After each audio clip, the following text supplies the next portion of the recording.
Students, अभी तक मैंने आपको तीन प्रकार की इकोनॉमिक एक्टिविटीज़ करवाई, जिसमें बिजनेस, प्रोफेशन और एम्प्लॉयमेंट के बारे में बताया। अब नेक्स्ट क्वेश्चन इसमें what is difference between business, profession and employment. जब हम तीनों को समझ बैठे हैं तो उसके बाद हम इनमें अंतर दे सकते हैं। अंतर की तरफ के लिए आप तीनों को लिखेंगे, बिजनेस, प्रोफेशन, एम्प्लॉयमेंट, 3 पार्ट कर लेंगे। और पहले हिस्से में आप बेस ऑफ डिफरेंस, अंतर का आधार है क्या है। सबसे पहले कमेंसमेंट, प्रारंभ। तो आपको पता है बिजनेस शुरू करने के लिए कुछ लीगल फॉर्मेलिटीज़ हो सकती है। छोटे व्यवसाय में तो नहीं, लेकिन बड़ा व्यवसाय करना हो, company forms of business organisation वगैरह स्थापित करने के लिए कंपनी एक्ट के अनुसार कई प्रकार की फॉर्मेलिटीज़ करने पड़ती हैं।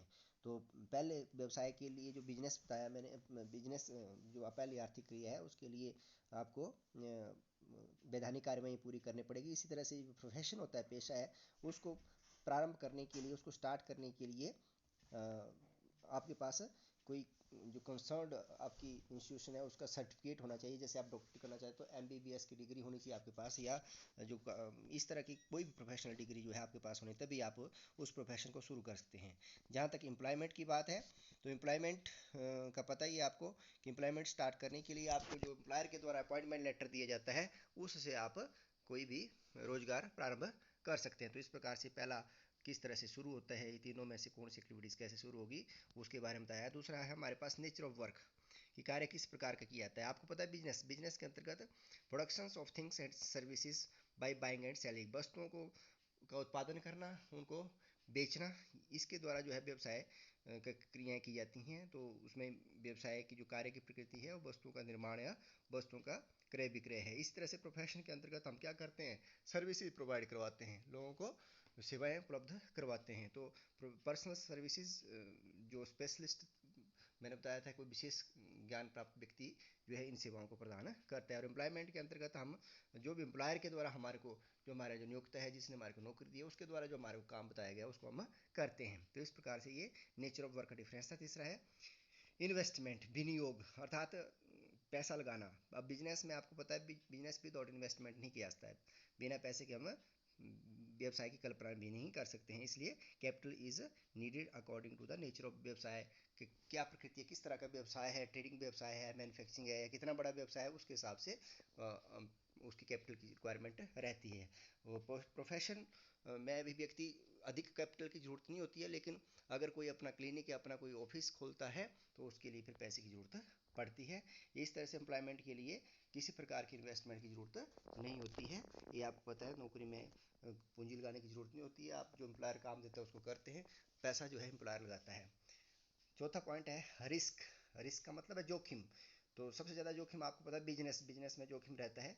इट इन्वॉल्व्स हाई रिस्क, क्योंकि व्यवसाय में जितना ज़्यादा जोखिम होता है व्यवसाय उतने ज़्यादा ही बड़ा माना जाता है, तो जोखिम उसके साथ जुड़ा रहता है। इसी तरह से प्रोफेशन में the degree of risk is low, मतलब कंपैरेटिवली जो व्यवसाय में ज़्यादा जोखिम होता है, लेकिन उसके मुकाबले में प्रोफेशन में या पेशे में कम जोखिम होता है, क्योंकि स्मॉल स्केल में किया जाता है। ऐसे एम्प्लॉयमेंट में कोई रिस्क नहीं होता, there is no risk, risk is bear by the employer. इसी तरह से क्वालिफिकेशन, अब योग्यता, तीनों में आपको पता है कोई व्यवसाय है उसके लिए कोई निश्चित योग्यता नहीं होती है।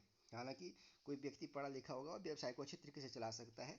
क्वालिफिकेशन बट कहीं की लीगली की क्या क्वालिफिकेशन है वो उसको नीडेड नहीं होती है, अर्थात उसकी आवश्यकता नहीं होती है, फॉर्मल क्वालिफिकेशन कोई नहीं होती। प्रोफेशन में क्वालिफिकेशन का होना बड़ा जरूरी है, क्योंकि बिना क्वालिफिकेशन कोई व्यक्ति कोई पेशा करता है तो उसके उस क्षेत्र में जिस का वो पेशा कर रहा है उसकी क्वालिफिकेशन होना बहुत ज़रूरी है।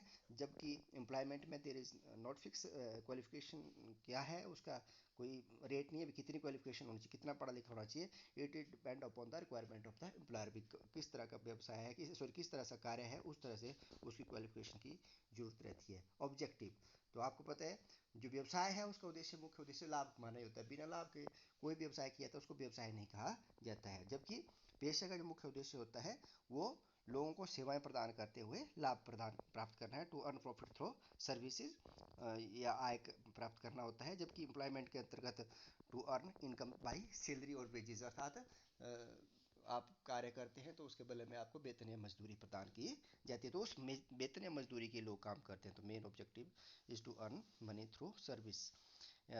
आगे है ट्रांसफर ऑफ इंटरेस्ट, कि क्या हम अपना हित दूसरे को दे सकते हैं। अपना हित का मतलब है कि जैसे एम्प्लॉय कोई बिजनेस कर रहा है, उसकी अपनी शॉप है, तो वो अपनी शॉप जो है अपने जो भी उसके लीगल हेयर होते हैं, अपने बच्चे हैं, उनको वो सौंप सकता है, उनको दे सकता है, उस व्यवसाय को सौंप सकता है, बिठा सकता है या उसको दे सकता है। जबकि पेशे में अगर कोई डॉक्टरी की है तो जरूरी नहीं है उसका बच्चा डॉक्टरी की है तो वो पेशे को नहीं सौंप सकते आप अपने किसी को भी, अर्थात किसी को पेशे को सौंपा नहीं जा सकता है, तो वहाँ पे कोई ट्रांसफर ऑफ इंटरेस्ट नहीं होता है। इसी तरह से सर्विस में मैंने आपको बताया था कि कोई अगर नौकरी करता है तो ऐसा नहीं है कि उसकी जगह पे उसका कोई दूसरा व्यक्ति उसकी काम कर सके, तो वहाँ पे भी ट्रांसफर ऑफ रिस्क नहीं रहता है। आगे टेस्ट ऑफ एफिशिएंसी, कैसे पता लगता है कि कितनी एफिशिएंटली क्या काम हो रहा है। बिजनेस में एफिशिएंसी का पता कैसे चलता है? प्रॉफिट से। जितना ज़्यादा प्रॉफिट होगा उतना व्यवसाय जो है कार्यकुशल या उसकी कुशलता मापी जाती है कि व्यवसाय अच्छा चला है। इसी तरह से प्रोफेशन के अंतर्गत कितनी अच्छी सेवाएं दे रहा है व्यक्ति, उस हिसाब से उसकी एफिशिएंसी मापी जाती है। कोई बहुत अच्छा इलाज करते हैं डॉक्टर, या कोई वकील बहुत अच्छा होता है, लीडिंग लॉयर होता है, तो उसकी सेवाएं जैसी होती है उस तरह से उसका आंका जाता है कि किस तरह से वो एफिशिएंट है। ऐसे ही कोई नौकरी करने वाला है तो उसकी जॉब के ऊपर उसका कार्य क्षेत्र में उसका डिसिप्लिन देखा जाता है, अर्थात उसकी एफिशिएंसी देखी जाती है, कितना बढ़िया वो काम करता है, उस हिसाब से उसकी एफिशिएंसी देखी जाती है। कोड ऑफ कंडक्ट का मतलब है rules and regulation. There is no rule and code of conduct in the business. व्यवसाय में कोई नियम नहीं होता है कि व्यवसाय कैसे करना है, क्या करना है। इसी तरह से जो प्रोफेशन होता है उसमें कोड ऑफ कंडक्ट होता है, अर्थात नियमों के, मैंने कल बताया था आपको प्रोफेशन के लिए कि वहाँ पे कोड ऑफ कंडक्ट अपने नियम होते हैं, उन नियमों के आधार पर ही जो उस संस्था का संघ होता है उसके नियमों के आधार पर ही काम करना पड़ता है, उनका पालन करना पड़ता है। और जहाँ तक एम्प्लॉयमेंट की बात है, there is contract between employer employees, there is no code of conduct, उनके बीच में जो समझौता है उसके अनुसार काम किया जाता है। तो these were the sub points of difference between business, profession and employment.